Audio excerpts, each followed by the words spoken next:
All right, welcome everyone. Let's get started with lecture one here, which I'm actually filming for the second time because one of my sons let the dog into my office where the cat is right now, and that went about as well as you might imagine. No scratches or injuries, though, fortunately. So take two here. Look, the progression of this class as we go through and we talk about international relations, which is really the study of the interactions and negotiations between different countries and different state actors and that sort of thing. It follows a progression here. And before we can really understand why countries or leaders do the things they do, we need to understand some of the sort of critical frameworks that are laid out as models for why these actors, do the things they do. But even before we get to that, we need to sort of define a few key terms that we're going to be using repeatedly in this course. So the purpose of this lecture is kind of twofold. One, to knock out some of those terms and give you some definitions here that'll be pretty critical as we go through the class, but also to talk just at a high level, what is the study of international relations and why do we do it here? So that's going to be the purpose of this lecture here. Let's go ahead and jump in. So, if you decide to pursue a graduate education in political science, you're probably going to end up in one of four subfields. At least this is how it was in the early 2000s when I did it. I don't know if there's any additional ones, but these are the four big ones here, right? I talked about how when I went to graduate school at Ohio State, I was in the American politics program here. So that's, as you might imagine, the study of U.S. political institutions, behavior, how people behave within those systems. Example of that, obviously, is Political Science 120, Intro to American Government, which I teach here, and I think a couple of you guys may have taken my class before here. This American politics is focused exclusively on U.S. perspectives and models. We don't really get too heavy into other systems. Where you do is in comparative politics. So that's the study of political institutions by means of comparison. So a comparative political scientist would, want to look at U.S. democracy relative to, let's say, democracy in the United Kingdom, and explore the distinctions and kind of the outputs there. So really both the inputs and the outputs. So, they might be concerned with, how does a parliamentary system differ from our sort of system and a multi-party system. So having multiple political parties, such as Germany is a good example of this. How do the outcomes differ based on that? So that would be comparative politics there. Another area, that is actually pretty relevant to all the fields is political theory, and you can think of that as philosophy, right? It's the philosophical study of government. In my Intro to American Government class, we spend actually the first week talking about some of the early political theories that were sort of critical to the foundation of U.S. federalism and the U.S. Constitution. And if you had that class, or if you've taken that class, like I said, I probably dedicate more time to that than most faculty. I was a political theory minor in graduate school, really sort of fascinated by those thoughts and ideas because we don't really give a lot of credence to, where did this idea of democracy come from?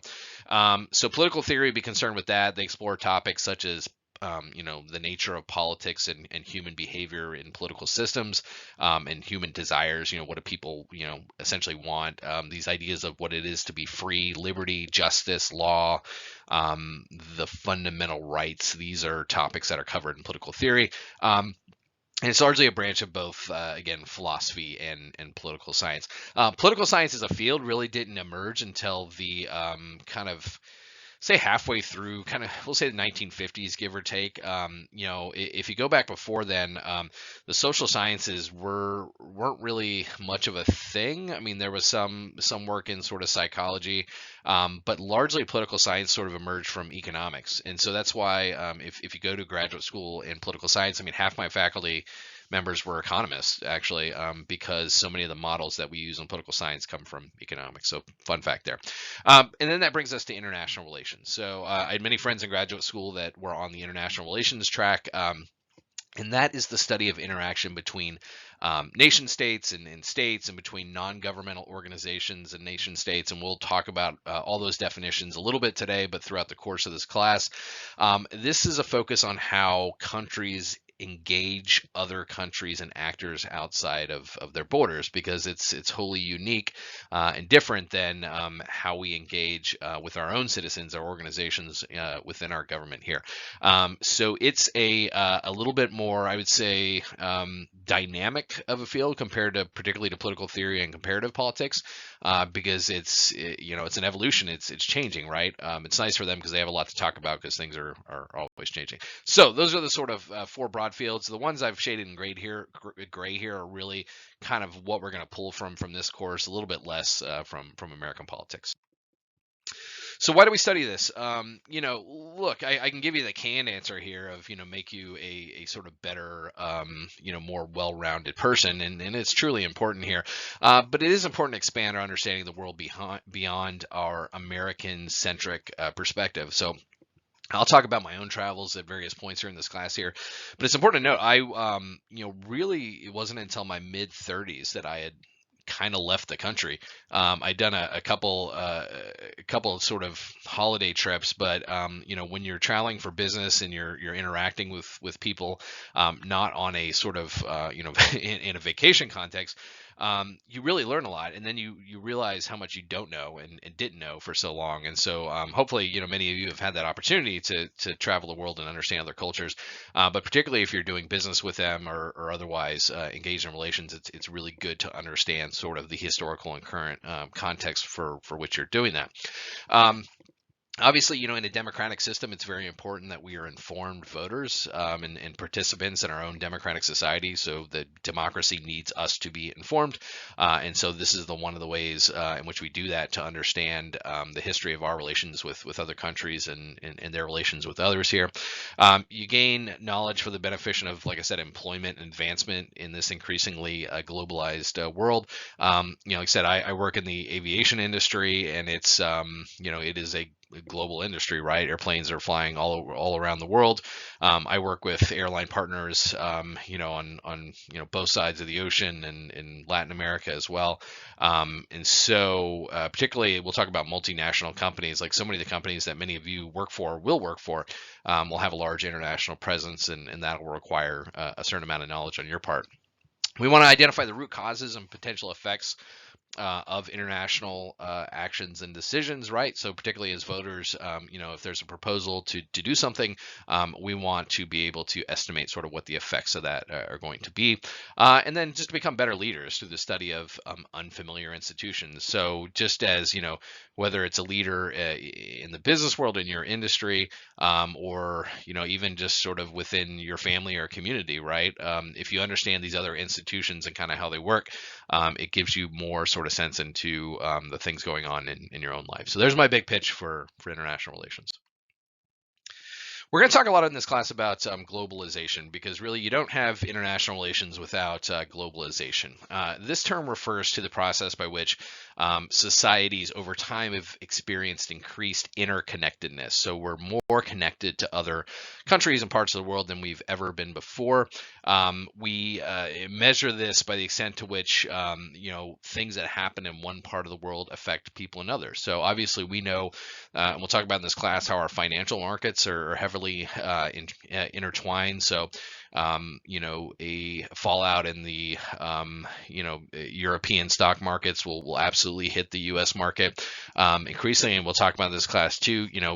This is a shared global space where environmental issues, if you think about, for instance, the Fukushima nuclear sort of disaster from several years ago, and how they were tracing radioactive material, washing up on the shore of the Western U.S., for instance. So globalization has several sources, but it's principally a function of increased technological development. So we're going to talk about that here actually on the next slide.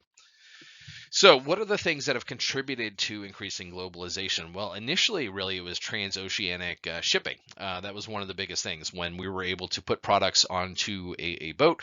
And actually, I'll go back a little bit further than that. Obviously, if you think about the very origins of human civilization. We, as best it's thought, started out in small clans, sort of family-based clans, where we were basically producing enough resources to feed and secure the well-being of our family, essentially. At some point, as civilization grew, now we have an excess of products, so we're growing crops, but more than we necessarily need. And because we're tied to one geographic area, we have great this stuff that we grow, but we don't have enough of these other things. And so that's where trade was born, right? We want to be able to get rid of our surplus stuff, but also be able to import things that we need. When that hit sort of transoceanic sort of level of transportation, then you start to see the origins of international trade and agreements, and we're going to talk about that, particularly in the context of the fall of the Holy Roman Empire and sort of what that did to trade networks there, and how that was so heavily influential on international relations moving from that point. If you think about it, in more contemporary times, the ability to electronically move money between any places in the world spurred tremendous global commerce. As I mentioned, many large companies have a presence in multiple countries here. At the same time, too, labor. So employees have become increasingly mobile, sort of in their efforts, and you can even think on a smaller scale. Within the United States, increasingly we're seeing people that move from wherever they grew up to pursue jobs and other opportunities in other places globally. That's obviously happening as well. So if you look at some of the key sort of contributors, so I've talked about this: capital mobility, the ability to move money. Technology, obviously, the internet has been a tremendous asset in increasing globalization. Multinational companies, lower trade tariffs. So we'll talk about tariffs. I'll introduce that term here in a bit, but we will explore that more thoroughly because it is hugely influential in international relations. Improved transportation, obviously, and then, as I mentioned, labor mobility, the ability to get employees or employees to be able to move and go to other places on the planet. So let's talk about the sort of benefits and costs associated with globalization, at least on a high level here.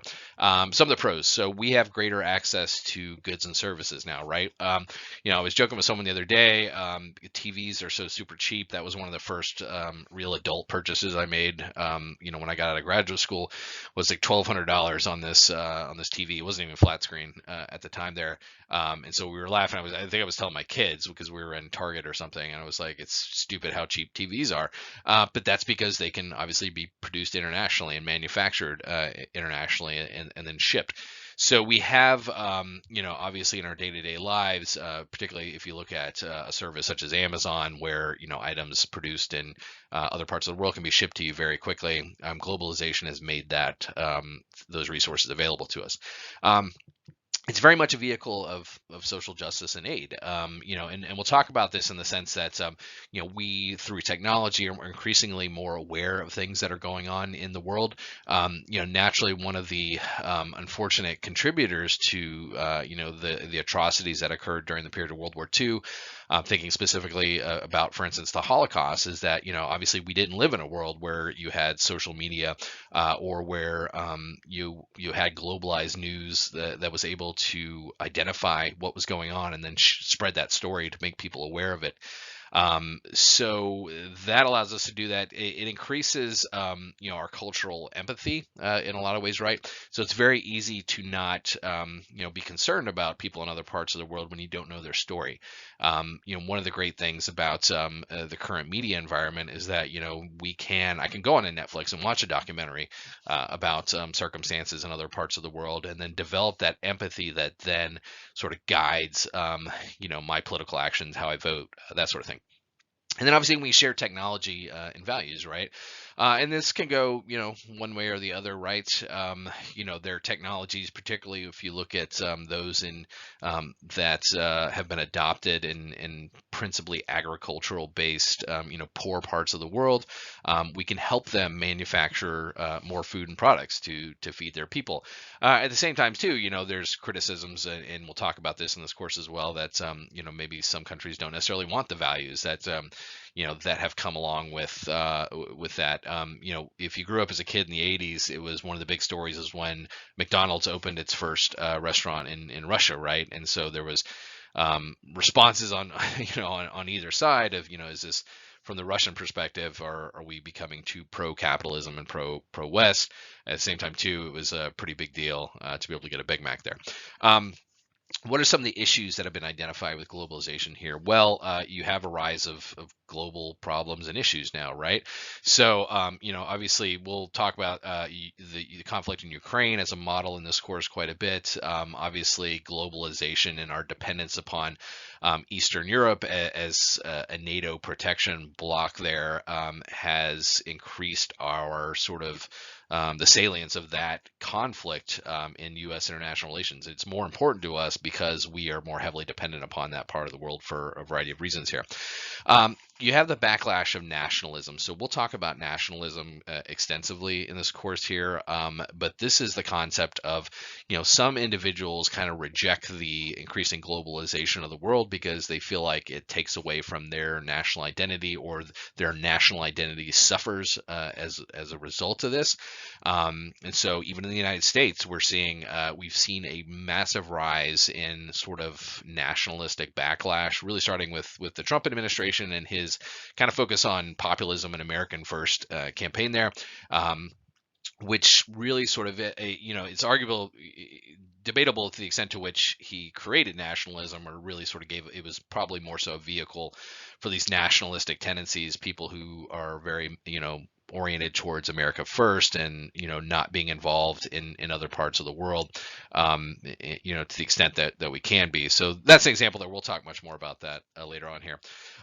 Cultural homogeneity, and so that's the loss of distinct cultural identities. So this is a concern as globalization spreads, particularly in countries that have experienced a large influx of migrants. And so if you look at the Scandinavian countries, there's been a real sort of pushback to a lot of the efforts to incorporate Middle Eastern and African migrants into Nordic countries, because there's a feeling among some there that really that's going to chip away at this very homogeneous cultural identity in those countries, and that maybe being Swedish moving forward isn't the same when a large portion of your population doesn't identify in that way.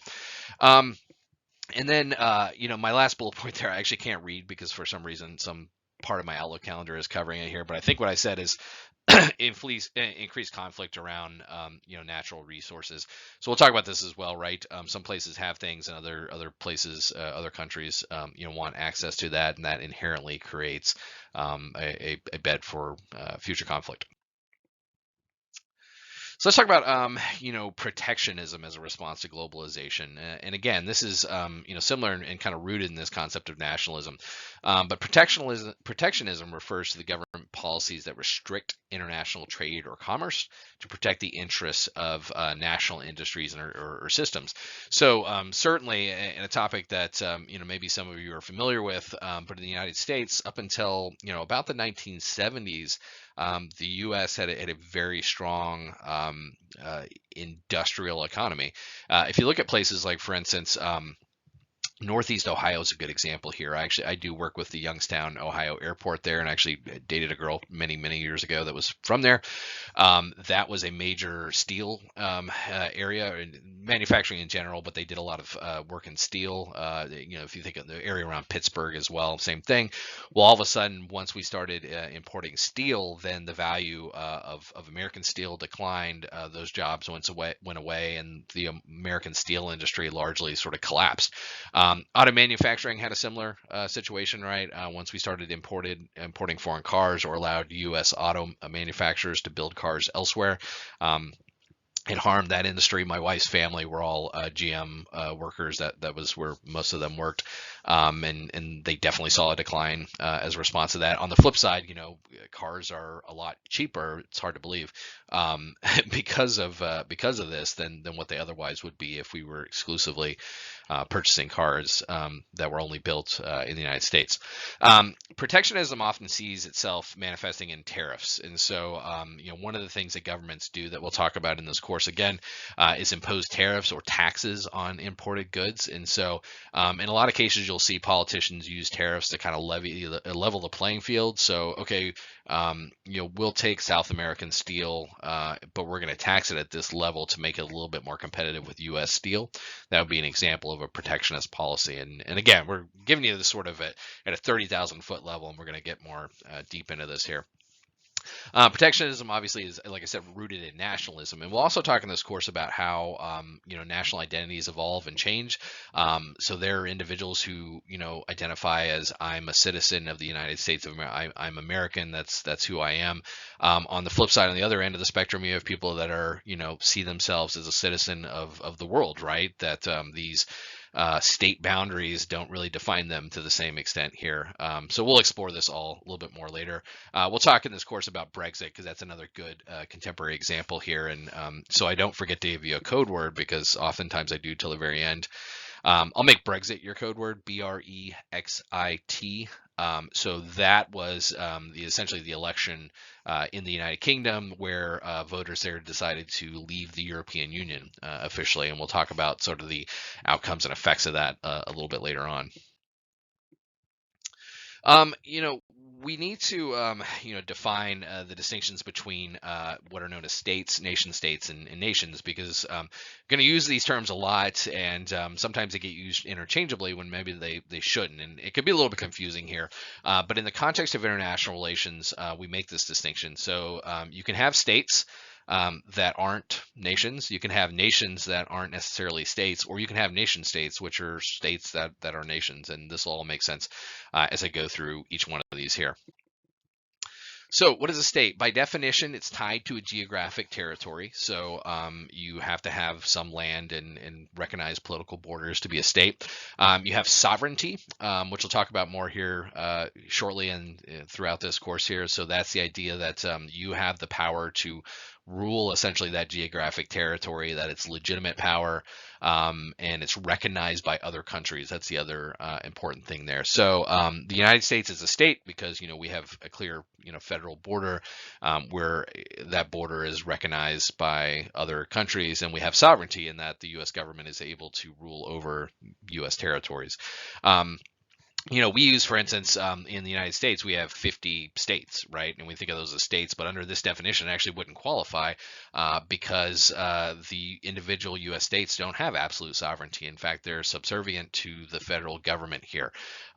So in that context, we wouldn't consider, North Carolina to be a state, at least in the international context, even though you can keep calm that. I use the example here, again, Canada, geographic borders, full power over its territory, recognized by other countries here.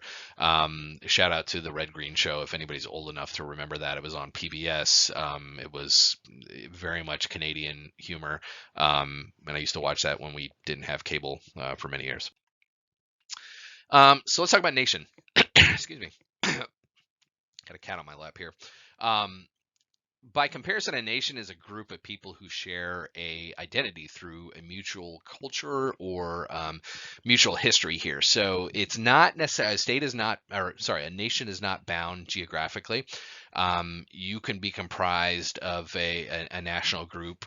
For instance, you can identify as a lot of these are tied to religion, right? So there is a nation of Catholicism, right? You have a shared history, shared beliefs, shared culture, but Catholicism doesn't have a geographic, border. If not thinking of the Vatican City, right? So there are Catholics, spread out over the world, right? It's not recognized as a state. It's more of a culture, in this case, tied to a religion here.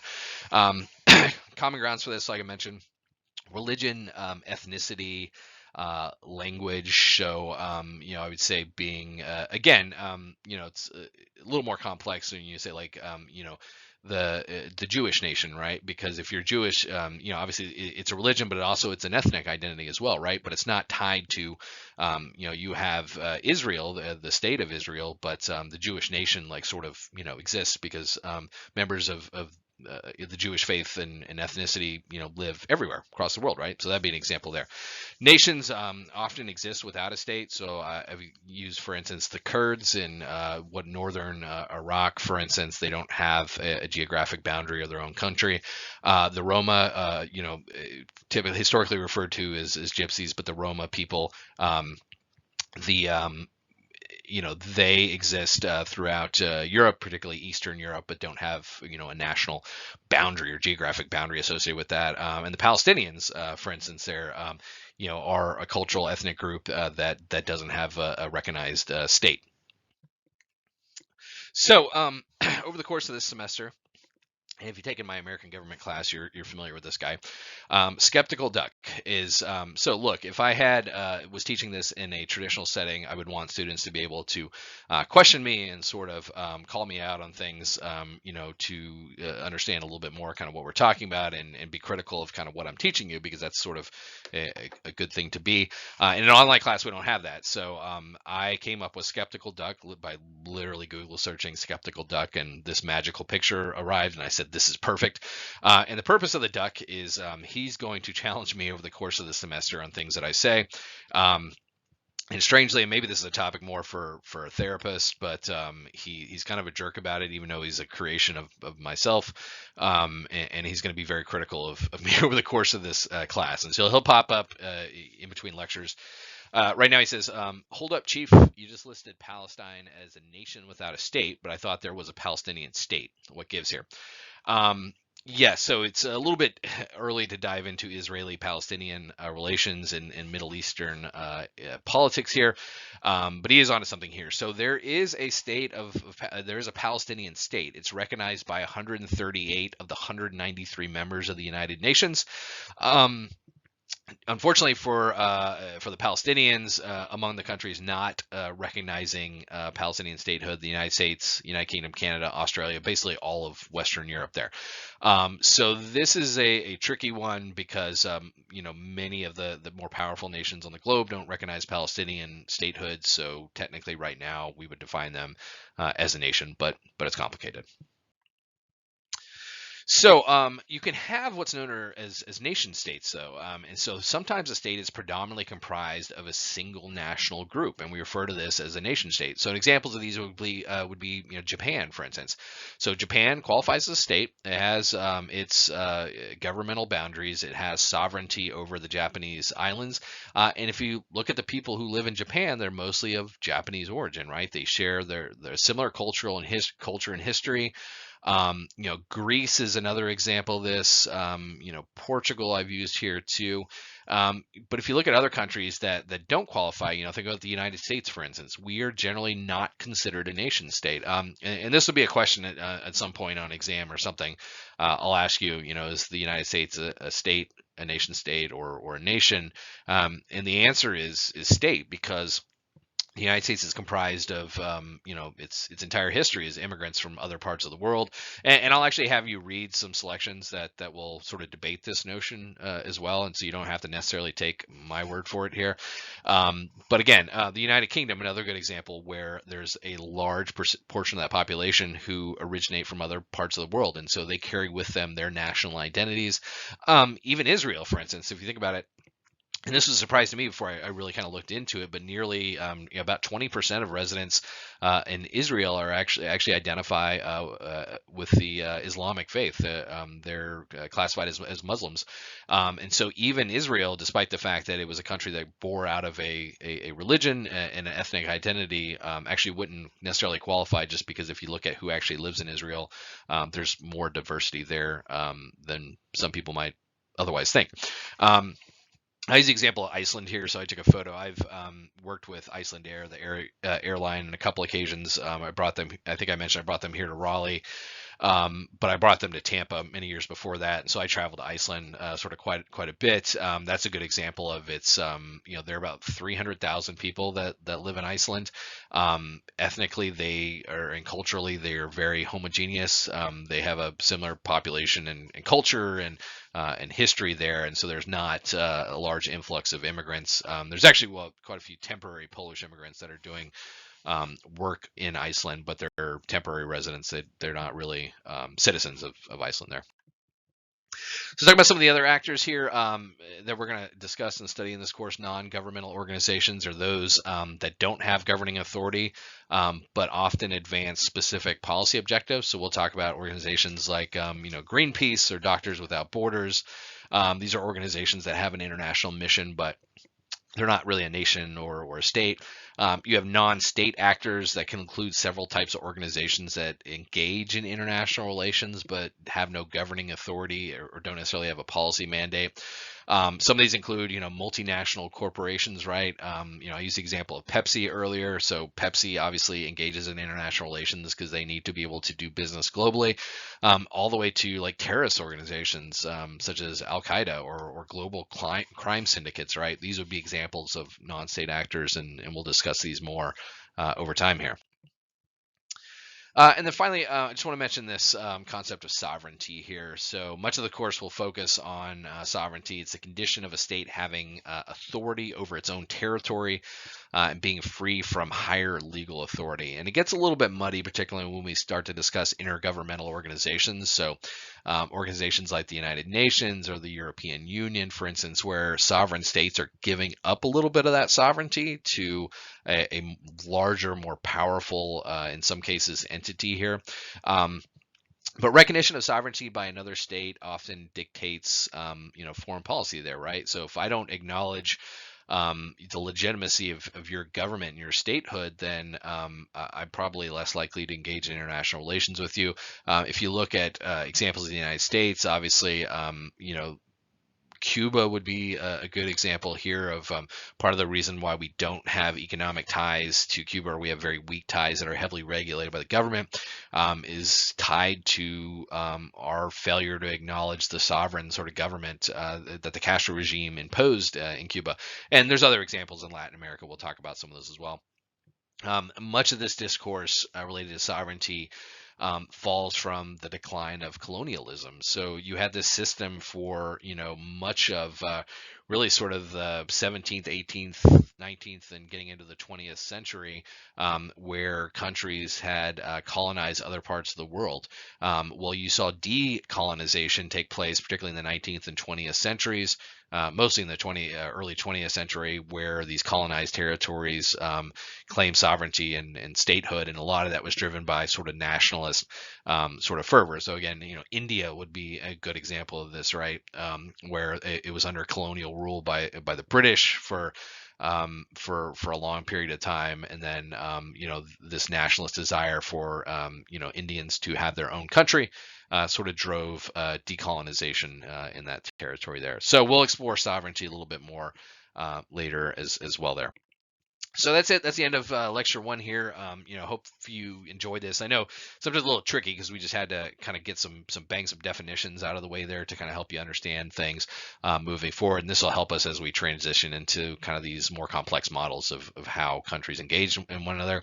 If you didn't catch it before, the code word that I mentioned earlier was Brexit, Brexit. So that's what you'll provide for your assignment there. So thanks so much, and we'll see you for the next one.